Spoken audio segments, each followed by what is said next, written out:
Hello and welcome to the show. You're on A1R Psychic Radio and Moonstruck TV. I'm Jacquelene Close-Moore, and what an interesting time we're in. We're still in lockdown in Melbourne. Yay for that. And it's been interesting. Interesting might just be the word of the year. And it's spring, so at least we've got that. Get out your inhalers if necessary. It's time for pollen, although with those masks on, it's getting quite interesting. So, I also want to celebrate the fact that, today it's sort of like 7 years on A1R Psychic Radio. And so a big thanks to Constance and also Dave, a wonderful producer in the background there. And it's really been a very enjoyable show to be part of and channel and network to be part of. And here's to more time on air in between lockdowns and having COVID tests and everything else that goes on here.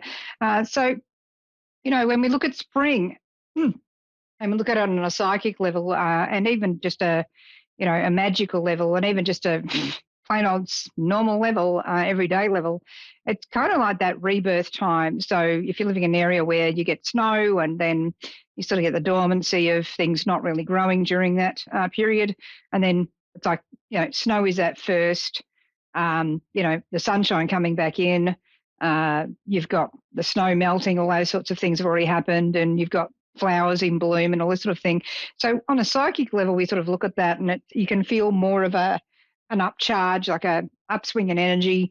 You can feel like it's, more hope.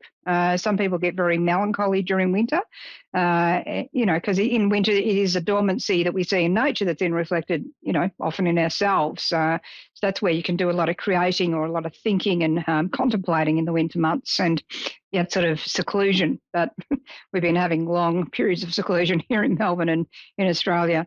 But when you kind of look at, coming out of that energy of being, isolated in your own space and come out into the spring, it's sort of like that's where you can start getting the kick up in energy. So on a psychic level, that can be like new and inspiring stuff you start doing. You have a lot more energy on just an even ordinary physical level because the sun's literally there for more of the day. So, for myself, when I'm getting into the spring energy, I tend to do a lot more creativity.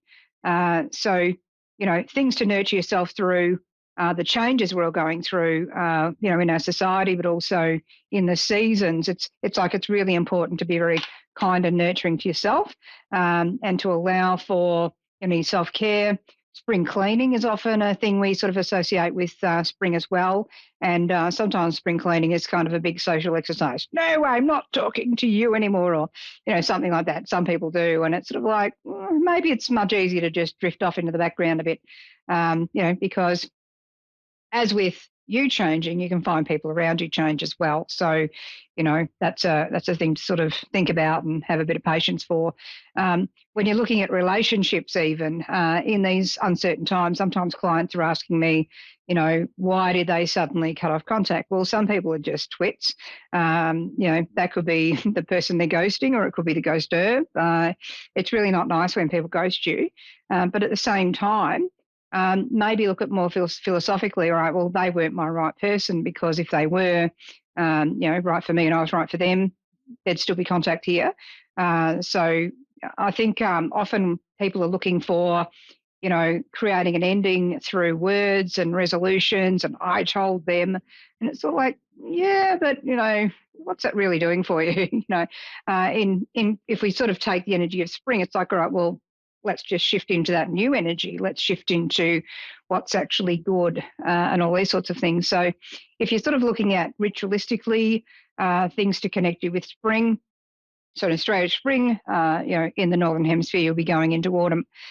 So, with spring, this is more about celebrating new life. So we sort of look at the energy of Ostara and rebirth and new growth within yourself. Looking at what you can do that's different there. Often that energy relates to the cycle of life. So rebirth often symbolised by an egg or rabbits. And so, if you look at the Northern Hemisphere's time of spring, that's around Easter.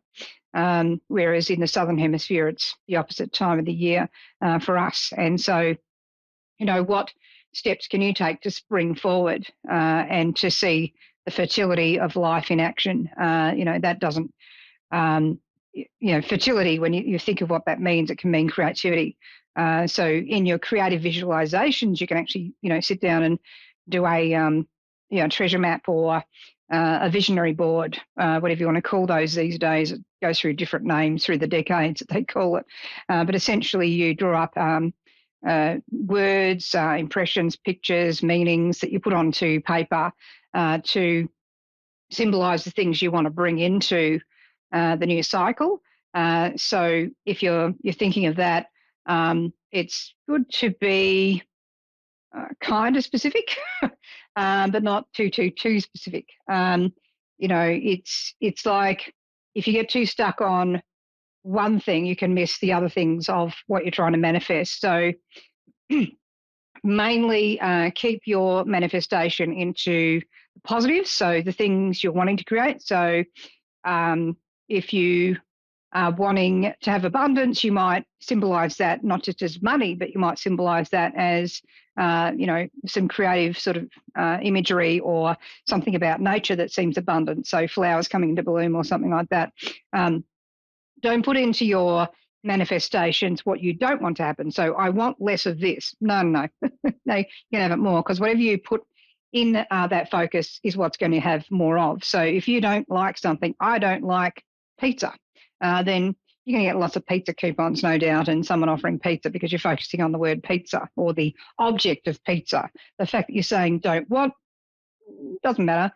It's still pizza. So focus on the things you do want to create those, and just be careful when you come to wanting to involve that with someone else. It's okay to create that around yourself, but if you try and say, I want Johnny or Freddie to call me, Johnny and Freddie, you're kind of trying to force something there, and that's not really good. I mean, yeah, it could work in a small way, but it's not really going to get you the outcome you want. It's better to say, I want the right person to call me, the right person for me to call me. So if you're looking for love, particularly because often people are looking for love when they're coming to psychics, it's just really good to say, I'm ready for the right partner for me. And that tends to bring you much more success than I want Johnny or Freddie to love me, because you can actually get a whole heap of other people called Johnny and Freddie coming at you that are completely wrong for you, and the Johnny or Freddie that you know could just not be interested. So, put your energy where it's actually most helpful to you. That's something I can help people do with how to create a ritual. If you want to contact me, you can find me on Jacquelene Close-Moore on Facebook, or Jacquelene Close-Moore Live on Facebook as well, or jacqueline.com.au if you're trying to find me. But just, that's just a little bit of a hint today. And welcome to spring. And just remember, Mercury goes retrograde end of this month, September, until 9th of October. Try and be calm till then. Catch you next week. Lots of love. Bye.